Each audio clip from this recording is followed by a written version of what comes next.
എല്ലാ സഹോദരങ്ങൾക്കും നമ്മുടെ യൂട്യൂബ് ചാനലിലേക്ക് സ്വാഗതം. അപ്പോൾ എന്താണെന്ന് വെച്ചാൽ, നമ്മുടെ ചാനൽ ഇതുവരെയും സബ്സ്ക്രൈബ് ചെയ്യാത്ത സഹോദരങ്ങളൊക്കെ ഉണ്ടെങ്കിൽ എത്രയും പെട്ടെന്ന് ഒന്ന് സബ്സ്ക്രൈബ് ചെയ്തോളൂ. അതോടൊപ്പം തന്നെ ബെല്ലൈക്കൻ കൂടി ഒന്ന് പ്രസ് ചെയ്യാനും മറക്കരുത്. അതുമാത്രമല്ല, വീഡിയോയെക്കുറിച്ചിട്ടുള്ള നിങ്ങളുടെ അഭിപ്രായങ്ങളെല്ലാം നിങ്ങൾ കമൻറ്റ് ചെയ്യുക കൂടി വേണം കേട്ടോ. അപ്പോൾ ഇന്ന് നമ്മൾ സംസാരിക്കാനായിട്ട് വന്നിരിക്കുന്നതെന്ന് വെച്ചാൽ, നമ്മുടെ മരിച്ചു പോയ അമിറുൽ ഇസ്ലാം എന്ന് പറയുന്ന അന്യസംസ്ഥാന തൊഴിലാളിയുടെ കൈകളാൽ മരണപ്പെട്ടു എന്ന് പറയപ്പെടുന്ന ജിഷയുടെ അമ്മയായ രാജേശ്വരി അമ്മയെ അമ്മ പറയുന്ന ചില കാര്യങ്ങളാണ് നമ്മൾ കേൾക്കാനായിട്ട് പോകുന്നത്. അപ്പോൾ എന്താണ് നമ്മുടെ രാജേശ്വരി അമ്മയ്ക്ക് ഇപ്പോൾ പറയാനുള്ളത് എന്ന് കൂടി കേൾക്കാം. അപ്പോൾ നമുക്ക് വീഡിയോയിലേക്ക് പോകാം. അങ്ങനെ മറക്കാൻ പാടില്ല. കാരണം ഗാന്ധിജിയായിട്ടാണ് നമുക്ക് ഇന്ത്യക്ക് സ്വാതന്ത്ര്യം നേടി കിട്ടിയത്. അത് ഒരിക്കലും ജീവിതത്തിൽ ആരും മറക്കാൻ പാടില്ല. ആ ഒരു കാര്യം, ആ പാഠം, ആ അധ്യയനം ഒരിക്കലും ഗാന്ധിജി കഷ്ടപ്പെട്ട് നമുക്ക് ഇന്ത്യക്ക് സ്വാതന്ത്ര്യ ദിനം നേടിക്കിട്ടി. ഇന്ന് ഈ ലോകത്ത് എല്ലാവരും ജീവിക്കണം. എല്ലാവർക്കും വേണ്ടി വന്ന കാണിക്കുന്നത് പാടാം. ഇത് ടൂറിസ്റ്റുകാർ വരുന്ന നല്ല ഒരു സ്ഥലം. ഇവിടെ പോലീസ് ഉണ്ട്, എനിക്ക് പട്ടിയുണ്ട്, കാവുണ്ട്. അതൊരു തെരുവെന്ന് പറയാം. തെരുവെന്ന് പറയാം റോഡുകളിലാണ് കിടക്കണമെങ്കിൽ അതൊരു തെരുവെന്ന് പറയാം. ഇത് തെരുവല്ല. ഇതെന്ന് പറഞ്ഞാൽ ടൂറിസ്റ്റുകാരൊക്കെ വരുന്ന നല്ല സ്ഥലം. അപ്പൊ എന്ന് വെച്ചാൽ എന്റെ മോള് സുഖമില്ലാത്ത ഒരാളായതുകൊണ്ട് നമ്മൾ രണ്ട് കൈവിട്ടല്ലോ മനുഷ്യൻ പറ്റും. ഒരു കൈവിട്ടിയ ശബ്ദം കേൾക്കില്ലല്ലോ. അപ്പൊ ശരിക്കും പറഞ്ഞു കഴിഞ്ഞാൽ 10 മാസം നൊന്ത് പ്രസവിച്ച അമ്മമാർക്ക് മക്കളെ ഒരിക്കലും തള്ളിക്കളയാനും തള്ളി പറയാനും പറ്റില്ല. അവരെ ഉപദ്രവിക്കാനും പറ്റില്ല. അവര് അമ്മമാരെ ഉപദ്രവിച്ചാലും അമ്മമാർക്ക് മക്കളെ ഉപദ്രവിക്കാൻ പറ്റില്ല. അപ്പൊ അതുകൊണ്ട് ഇപ്പൊ ഇനി ഒരു മോള് എനിക്ക് അപ്പോൾ എന്താണ് സംഭവം എന്ന് വെച്ചാൽ, ഈ അമ്മയ്ക്ക് ഗവൺമെൻറ് അന്നൊരു വീട് വെച്ച് കൊടുത്തിട്ടുണ്ടായിരുന്നു. നിഷമോളുടെ മരണത്തിന് ശേഷം ഇവർക്കൊരു വീട് വെച്ച് കൊടുത്തിട്ടുണ്ടായിരുന്നു. അപ്പോൾ അവരുടെ മൂത്ത മകളായ ദീപയാണ് ഇപ്പോൾ അവിടെ താമസിക്കുന്നത്. ദീപയും ഭർത്താവും കുട്ടിയുമാണ് താമസിക്കുന്നത്. അപ്പോൾ പിന്നീട് പണ്ടൊരു വീഡിയോയിൽ അറിയാൻ സാധിച്ചതെന്ന് പറഞ്ഞാൽ, ഈ ദീപ ഇവരെ മർദ്ദിക്കും എന്നൊക്കെയാണ് അറിയാൻ സാധിച്ചത്. അതിൽ എത്രത്തോളം വാസ്തവം ഉണ്ടെന്നൊന്നും നമുക്കറിയില്ല. ഇതുപോലെ ഒരു ഇൻ്റർവ്യൂവിൽ അവരുടെ അയൽപക്കത്തുള്ള ആളുകളാണ് പറഞ്ഞിരുന്നത്, ദീപ ഈ അമ്മയുമായിട്ട് എന്നും വഴക്കായിരുന്നു, ഈ അമ്മയെ ഉപദ്രവിക്കുമായിരുന്നു എന്നൊക്കെ. അങ്ങനെ ഇവർ ദീപയുടെ ശല്യം സഹിക്കവയ്യാതെ അവിടെ നിന്നും ഇറങ്ങിപ്പോയതാണ് എന്നൊക്കെയാണ് ആ നാട്ടുകാർ അന്ന് പറഞ്ഞിട്ടുണ്ടായിരുന്നത്. ഇപ്പോൾ ആ ഒരു കാര്യം വെച്ചിട്ടാണ് നമ്മുടെ മറുനാടൻ ചാനലിലെ പീയൂഷ് എന്ന് പറയുന്ന വ്യക്തി ഇവരോട് ഈ തരത്തിലുള്ള ചോദ്യങ്ങളൊക്കെ ചോദിച്ചത്. അപ്പോൾ അതായത് വീട്ടിലെന്താണ് പോവാത്തത് എന്നൊക്കെയുള്ള കാര്യങ്ങൾ. അപ്പോൾ അവർ അതിന് മറുപടിയായിട്ട് പറയുന്നതെന്ന് വെച്ചാൽ, 2 കൈ കൊട്ടിയാലല്ലേ ശബ്ദം കേൾക്കത്തുള്ളൂ. അപ്പോൾ ഞാൻ അവിടെ പോവാത്തതിൻ്റെ കാര്യം വേറൊന്നുമല്ല, മകള് എന്നെ വീട്ടിൽ നിന്നും അടിച്ചിറക്കിയിട്ടൊന്നുമില്ല. പിന്നെ മകൾക്ക് അത് ശ്വാസം മുട്ടലിൻ്റെ പ്രശ്നമുണ്ട് എന്നാണ് ഈ അമ്മ പറയുന്നത്. അതുകൊണ്ട് മകൾക്ക് ദേഷ്യം കൂടുതലാണ് എന്നൊക്കെയാണ് അമ്മ പറയുന്നത്. പിന്നെ ഞാൻ തെരുവിൽ എന്തിനാണ് കിടക്കുന്നത് എന്ന് ചോദിക്കുന്നതിന് മറുപടിയായിട്ട് പറയുന്നത് എന്താണെന്ന് വെച്ചാൽ, ഇത് തെരുവല്ലല്ലോ, ഇത് ഒരു ടൂറിസ്റ്റ് കേന്ദ്രമാണല്ലോ, ഇവിടെ ടൂറിസ്റ്റുകളൊക്കെ വരുന്നതല്ലേ, എനിക്ക് കൂട്ടിന് 3 പട്ടിയുണ്ട്, അപ്പുറത്തോട്ട് മാറി പോലീസുകാരൊക്കെ വരാറുണ്ട് നൈറ്റ് പെട്രോളിന് എന്നൊക്കെയാണ് ഈ അമ്മ പറയുന്നത്. ഇനി ബാക്കി കേൾക്കാം.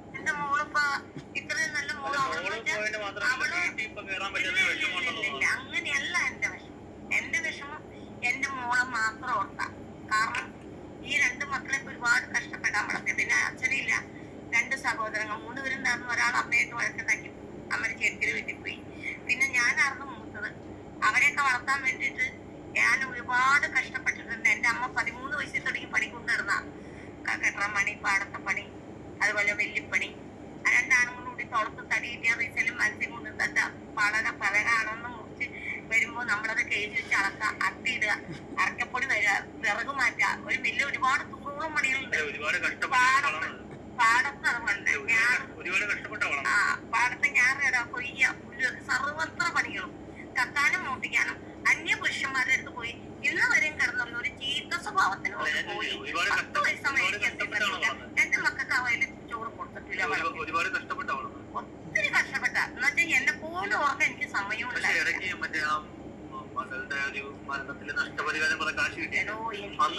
എനിക്ക് പണം അല്ല വലുത്. എന്തോരം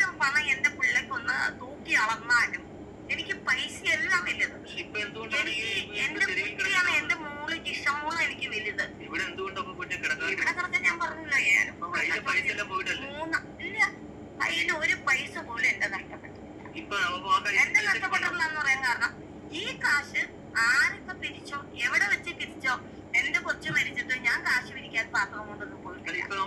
ഞാൻ ചോദിക്കുന്നതിന് മറുപടി ഇന്നേ വരെ. അല്ല, മകള് മരിച്ചപ്പോൾ നിങ്ങൾ പിരിക്കാനായിട്ട് പാത്രം കൊണ്ട് പോവേണ്ട ഒരു ആവശ്യം ഉണ്ടായിരുന്നില്ല. കാരണം നിങ്ങൾക്ക് കാശ് നിങ്ങൾ ഇരിക്കുന്നിടത്ത് നിങ്ങളുടെ അക്കൗണ്ടിൽ കൂമ്പാരമായിട്ട് വന്നുകൊണ്ടിരിക്കുകയായിരുന്നു. പിന്നെ നിങ്ങൾ എന്തിനാണ് പോകുന്നത് കാശ് പിരിക്കാനായിട്ട്? പിന്നെ നിങ്ങൾ തന്നെ പറഞ്ഞിട്ടുണ്ടായിരുന്നു ജയറാം വന്നു 2 ലക്ഷം തന്നെന്നോ അങ്ങനെ ഏതാണ്ടൊക്കെ പറഞ്ഞ് നിങ്ങൾ വീഡിയോയിലൊക്കെ പറഞ്ഞത് നമ്മൾ കേട്ടതായിട്ട് ഓർക്കുന്നുണ്ട്. അതുപോലെ നിങ്ങളെ കാണാനായിട്ട് മമ്മൂട്ടി വന്നില്ല എന്നൊക്കെ പറഞ്ഞിട്ടുള്ള സങ്കടപ്പെടുന്നതിൻ്റെ വീഡിയോ ഒക്കെ നമ്മൾ കണ്ടിട്ടുണ്ടായിരുന്നു. അതെന്തെങ്കിലുമൊക്കെ ആവട്ടെ, പക്ഷെ നിങ്ങൾക്ക് ഇഷ്ടം പോലെ പൈസ കിട്ടി എന്നുള്ള കാര്യത്തിൽ യാതൊരു തർക്കവും ഇല്ല.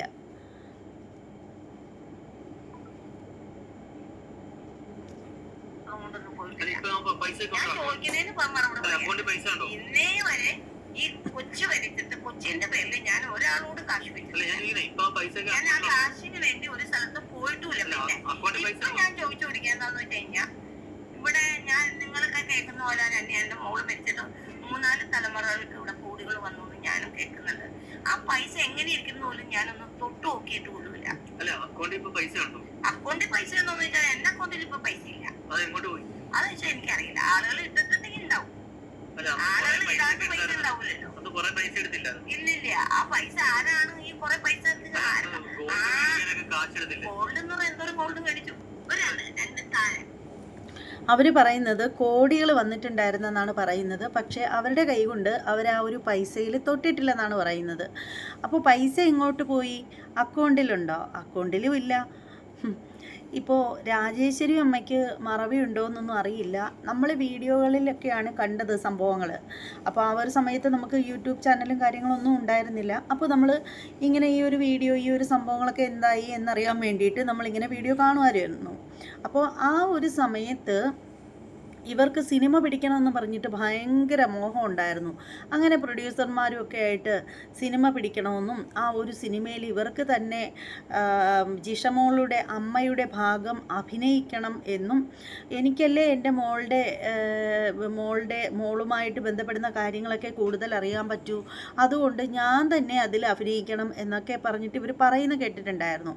അതുമാത്രമല്ല, പഴയ വീഡിയോകളൊക്കെ ഇഷ്ടം പോലെ ഉണ്ട്, നമുക്ക് പൊടി തപ്പി എടുക്കാവുന്നതേ ഉള്ളൂ. പക്ഷേ അതിൻ്റെ ആവശ്യമൊന്നും ഇനിയിപ്പോൾ ഇവരെ താറടിച്ചിട്ടൊന്നും വലിയ കാര്യമൊന്നുമില്ല. എന്തിനാണ് ഇവർ താറടിക്കാൻ നിൽക്കുന്നത്? പിന്നെ ഒന്നാമത് അവർ സ്വന്തമായിട്ട് എന്താണ് പറയുന്നതെന്ന് അവർക്ക് തന്നെ ലക്കില്ല. അങ്ങനെയുള്ളൊരു വ്യക്തിയെ പറ്റിയിട്ട് പറയേണ്ട ഒരു ആവശ്യമില്ല. അപ്പോൾ എന്നാലും ഈ ഒരു കാര്യം പറയാണ്ടിരിക്കാൻ പറ്റത്തില്ല.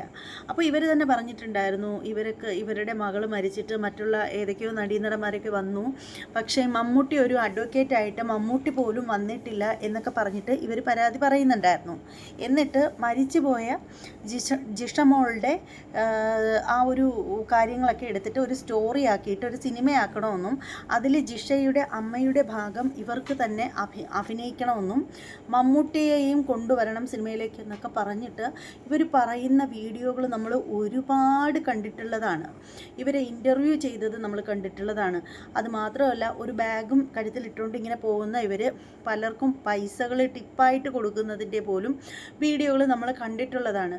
എന്നിട്ട് അതിൽ 1 രൂപ പോലും ഇവർ തൊട്ടിട്ടില്ലെന്ന് പറഞ്ഞാൽ പിന്നെ ആ പൈസ എന്താ ആവിയായിട്ട് പോയോ? എനിക്ക് തോന്നുന്നു ഇവർക്ക് വിദ്യാഭ്യാസവും ഇല്ല, വിവരവും ഇല്ല. ശരിക്കും ഇവരുടെ ആ ഒരു പൈസ എന്ന് പറയുന്നത് പലരും ഇവരിൽ നിന്ന് ഇവർ പോലും അറിയാതെ വലിപ്പിച്ചുകൊണ്ട് പോയതാവാനാണ് സാധ്യത എന്നാണ് എനിക്ക് തോന്നുന്നത്. എന്തായാലും നമുക്ക് ബാക്കി കൂടി കേൾക്കാം.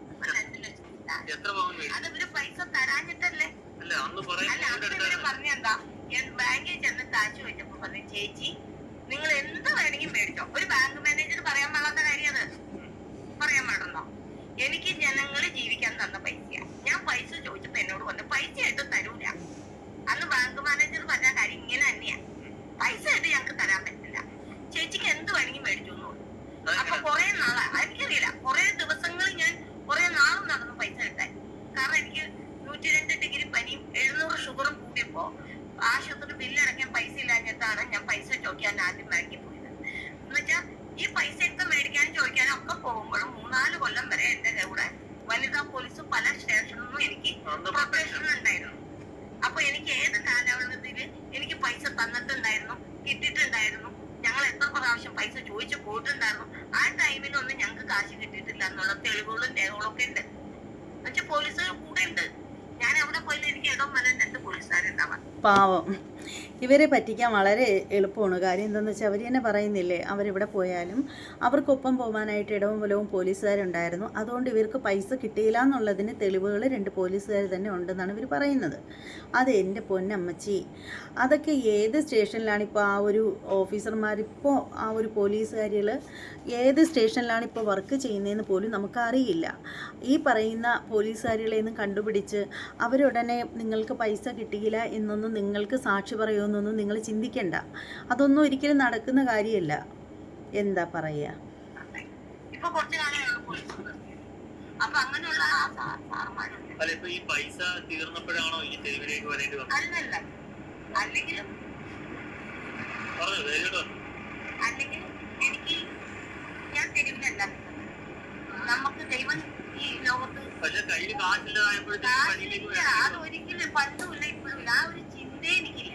ഒരുപാട് ലക്ഷങ്ങൾ കിട്ടിയ ആളാണ്. ആ ലക്ഷമല്ലല്ലോ, കോടികളെ ലക്ഷം. അത് ഞാൻ പറഞ്ഞല്ലോ, തിരിച്ചു ഈ കാശ് ആര് തിരിച്ചു അവരോട് ചോദിക്കണം. അല്ല പറയട്ടെ, നിങ്ങൾ എന്നോട് ചോദിക്കുന്ന ചോദ്യം നിങ്ങൾ അവരോട് ചോദിക്കണം. ആരാണ് പൈസ? ഈ പൈസ എവിടെയാണ്? ഈ പൈസയുടെ കണക്കും കാര്യങ്ങളും ഇതൊക്കെ നിങ്ങൾ അന്വേഷിക്കുന്ന എന്നോടല്ല. ഇത്രയും കഷ്ടപ്പെട്ട് ഒരു കുട്ടിയെ വളർത്തി വിഷമിച്ച് വേദനിച്ച് നടക്കുന്ന ഒരു അമ്മോടല്ല ഈ ചോദ്യം ചോദിക്കണ്ടേ. നിങ്ങൾക്ക് ചോദ്യം ചോദിക്കേണ്ടത് അവരോടാണ്. ആരാണ് പൈസ പിരിച്ചു? ഇപ്പോഴും അങ്ങനെയല്ല. ഞാൻ സിനിമ പിടിച്ചിട്ടില്ലല്ലോ. ഞാൻ സിനിമയായിട്ട് അല്ല, പത്രസമ്മേളനം നടത്തിയെന്ന് വെച്ചാൽ കാശ് അവരല്ലോ. ഞാനല്ലല്ലോ.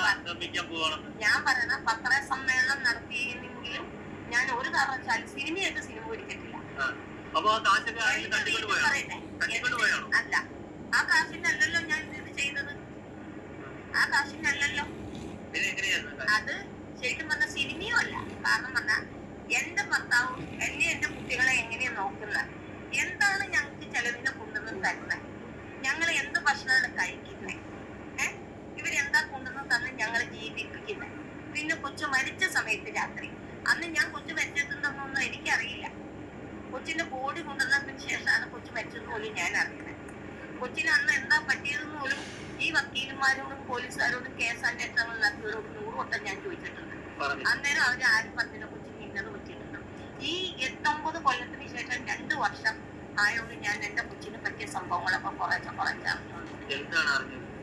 അറിഞ്ഞെന്ന് വെച്ച് കഴിഞ്ഞാൽ എന്റെ കൊച്ചിനെ 10-38 വെട്ടുവിറ്റി കൊണ്ടുപോകുന്നതാണ് ഞാൻ അറിഞ്ഞത്. ആരാണെന്ന് വെച്ചാൽ ഇവിടെ പറയുന്ന അമ്മയൊന്നും ഇസ്ലാം എന്നാണ്. അങ്ങനെ എനിക്ക് പറയാൻ പറ്റില്ല. ഇവിടെ നിയമം, ജുഡീഷ്യൽ, മജിസ്ട്രേറ്റ്, കോടതി, പോലീസ്, വക്കീൽ, ഇവര് പറയുന്നത് എനിക്ക് വിശ്വസിക്കാൻ ഇല്ല. എന്റെ മനസ്സിൽ അന്നുമില്ല, ഇന്നുമില്ല. അന്നുള്ളതും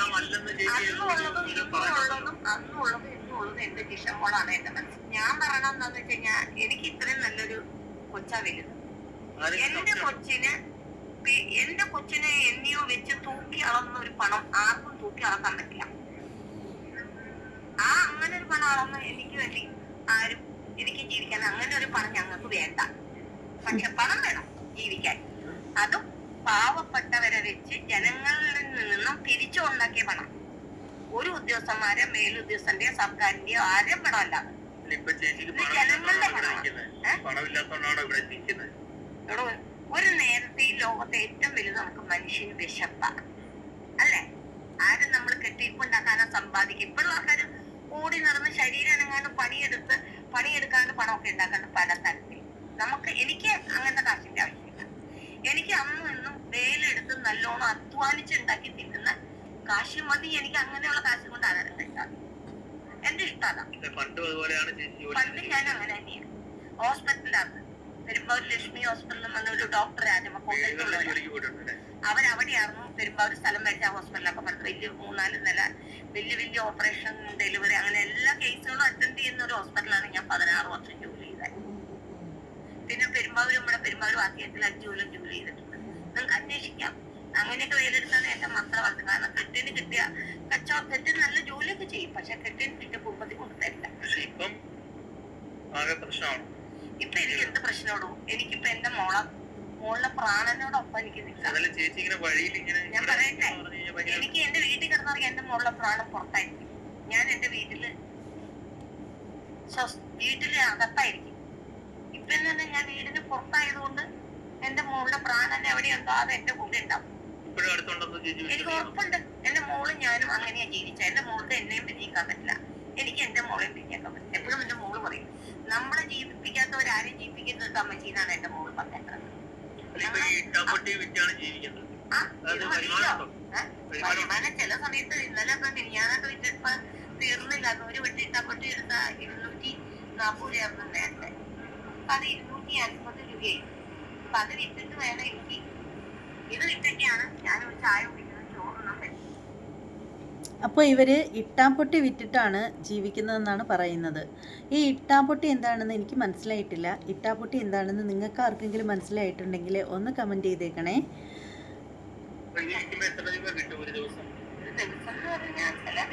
ഇത് ശരിക്കും വിറ്റ് കഴിഞ്ഞാൽ 1000 രൂപ കിട്ടും. അതിന്റെ ലാഭം ഉണ്ടാവും, ചെലവാണ്. ഇവിടെ ശരിക്കും ഇത് ചെലവാവണം ശനി ഞായറും മാത്രമാണ്. ബാക്കിയുള്ള ദിവസം അവിടെ ഇതുപോലെ കുറെ ആൾക്കാരുണ്ടാവും. അപ്പൊ അന്നേരം നിങ്ങളുടെ കച്ചവടത്തിന്റെ ഞങ്ങളുടെ കച്ചവടത്തിന്റെ കാര്യങ്ങൾ ഞാൻ നടക്കുന്നതല്ല. ഇത് ഇവിടെ ഒരുപാട് ചെയ്യും. അത് നിങ്ങൾ കിട്ടും. അപ്പൊ അതുകൊണ്ട് ഇപ്പൊ എന്ത് ലാഭം നമുക്ക് കിട്ടുന്നത് മനസ്സിലാക്കണം. എന്നാലും ഞാൻ ബാക്കി 10 എന്റെ അന്ന് ഇവിടെ ഇതിപ്പോ നിങ്ങൾ ചോദിക്കുന്നത് ഇപ്പൊ 9 കൊല്ലമായിട്ട് ഇതുവരെ എല്ലാവരും പറയണ്ട എത്രയും പേർ അമീർ ഇസ്ലാമിനെ കൊന്നാൽ മതി, അമീർ ഇസ്ലാമിനെ കൊല്ലണം. എല്ലാ പെണ്ണുങ്ങൾക്കും എല്ലാവർക്കും ലോകത്ത് ഒരു ഞെടുക്ക പേടി പോലെയാ ഇപ്പൊ ഉണ്ടായിക്കൊണ്ടിരിക്കുന്നത്. എന്റെ മനസ്സിൽ സംശയം നിങ്ങളെ പോലുള്ള ജനങ്ങൾ ചോദിക്കുന്നതിന് മാത്രമുള്ളൂ അപ്പൊ ഒരു തോന്നല്. ഞാൻ ജനിച്ചിട്ട് ഇതുവരെ ചെയ്യാത്തൊരു കാര്യമാണ്. കാരണം പറഞ്ഞാൽ എന്റെ വീട്ടിൽ നിന്ന് പറഞ്ഞാൽ എന്റെ അമ്മയും അമ്മയുടെ ചേച്ചിക്കാരും മക്കളെല്ലാവരും കൊച്ചിക്കാര് പെണ്ണുങ്ങളാണ്. അവരൊക്കെ കാണാൻ എല്ലാം നല്ല ഭംഗിയുള്ള പെണ്ണുങ്ങളാണ്. കാരണം അവരൊക്കെ ഫോട്ടോ ഒക്കെ ഇപ്പോഴും ഉണ്ട്. എല്ലാവരും കാണാം. അമ്മയുടെ അമ്മ വയസ്സായി, ഇവിടെ വരെയൊക്കെ മുടിയാണ് വയസ്സായ അമ്മയുടെ അനിയത്തിമാര്, അവരെ കുട്ടികൾക്ക് കാണാനെല്ലാം നല്ല പെണ്ണെന്ന് ഉണങ്ങളെന്ന് പറഞ്ഞാൽ ഞാൻ നുണ പറഞ്ഞതല്ല, അത് സത്യമുള്ള കാര്യമാണ്. പക്ഷെ ഞാൻ ഇങ്ങനെ ഇരിക്കുന്നു പറഞ്ഞാൽ ഞാൻ പറഞ്ഞല്ലോ 5000 പേരുടെയും 3000 പേരുടെയും 4000 പേരുടെയൊക്കെ സദ്യ സ്ഥലത്തൊക്കെ ഞാൻ നിന്ന് കത്തുന്ന തീയില് കലവറയിൽ കിടന്ന് അധ്വാനിച്ച് കഷ്ടപ്പെട്ടിട്ടുള്ള ആളാണ് എന്ന് എനിക്ക് പറയാൻ പറ്റില്ല. ഈ വെയിലത്ത് തീയിലൊക്കെ മുളച്ച് ജീവിച്ചൊരു വ്യക്തിയാന്ന് പറയാം ഞാൻ. നമ്മള് ദേശപ്പുറത്തൊന്നും ഇന്ന് ജീവിച്ച് സുഖിച്ച് ചെയ്തത് ഇപ്പൊ ശരിക്കും പറയുകയാണെങ്കിൽ പീയൂഷ് എന്ന് പറയുന്ന മറുനാടൻ ചാനലിലെ ഈ ഒരു മാധ്യമ പ്രവർത്തകന് അത്യാവശ്യം നല്ല നിലവാരമുള്ള ആളാണ്. അദ്ദേഹത്തിൻ്റെ ഒരുപാട് വീഡിയോകളൊക്കെ ഞാൻ കണ്ടിട്ടുള്ള ആളാണ്. വളരെ മാന്യമായ രീതിയിൽ വീഡിയോ ചെയ്യുന്ന ഒരാളാണ്. നിലവാരമുള്ള ആളാണെന്ന് ഞാൻ അതുകൊണ്ട് തന്നെയാണ് പറഞ്ഞത്. പക്ഷേ ഈ ചോദ്യങ്ങൾ താങ്കൾക്ക് ഒരിക്കലും യോജിച്ച ചോദ്യമല്ല, താങ്കളുടെ നിലവാരത്തിന് യോജിച്ച ചോദ്യമല്ല. സ്വന്തം മകളുടെ കാര്യം പറഞ്ഞ് സങ്കടപ്പെടുന്ന ഒരമ്മയോട് തൻ്റെ കോമാളിത്തരത്തിലുള്ള ചോദ്യങ്ങൾ ചോദിക്കാൻ എങ്ങനെയാണ് തോന്നുന്നത്? തനിക്ക് ഒരു പെറ്റമ്മ ഉണ്ടായിരിക്കുമല്ലോ. ഇവരെന്തോ ആവട്ടെ, അവരെന്ത് തന്നെയോ ആവട്ടെ, അവരുടെ മോളുടെ കാര്യം പറഞ്ഞ് അവർ വല്ലാണ്ട് വേദനിച്ച് നിൽക്കുന്ന ഒരു സമയത്ത് ബ്യൂട്ടി പാർലറിൽ പോവാറുണ്ടോ, ബ്യൂട്ടീഷ്യൻ ചെയ്യാറുണ്ടോ, കാരണവന്മാരായിട്ട് നല്ല ഭംഗിയും കോലവും ഒക്കെ ഉണ്ടോ എന്നൊക്കെ ചോദിക്കേണ്ട കാര്യമേ ഇല്ല. ഈ ഒരു ചോദ്യങ്ങളൊക്കെ നിങ്ങൾ ഒഴിവാക്കിയിരുന്നെങ്കിൽ വളരെ മനോഹരമായിട്ടുള്ള ഒരു ഇൻ്റർവ്യൂ ആയേനെ ഇത്. എന്തായാലും വളരെ മോശമായിപ്പോയി. ഇതേക്കുറിച്ച് ഞാൻ കൂടുതലൊന്നും പറയുന്നില്ല. ഇദ്ദേഹം അവരെ കൂടുതലായിട്ട് പറയുന്ന, ഇൻസൾട്ട് ചെയ്യുന്നതെന്ന് വേണമെങ്കിൽ പറയാം ഭാഗങ്ങളുണ്ട്. അത് ഞാൻ മറ്റൊരു വീഡിയോയിലേക്ക് കൊണ്ടുവരാം. അപ്പോൾ എന്തായാലും ഈ വീഡിയോയെക്കുറിച്ചിട്ടുള്ള നിങ്ങളുടെ അഭിപ്രായങ്ങളൊക്കെ കമൻറ്റ് ചെയ്തേക്കണം. നമ്മുടെ ചാനൽ ഇതുവരെയും സബ്സ്ക്രൈബ് ചെയ്യാത്ത ആളുകളൊക്കെ ഉണ്ടെങ്കിൽ ഒന്ന് സബ്സ്ക്രൈബ് ചെയ്തോളൂ. ബെല്ലൈക്കൺ കൂടി ഒന്ന് പ്രസ് ചെയ്തേക്കൂ. ഇനി മറ്റൊരു വീഡിയോയുമായിട്ട് വരുന്നത് വരെ എല്ലാവർക്കും ബൈ.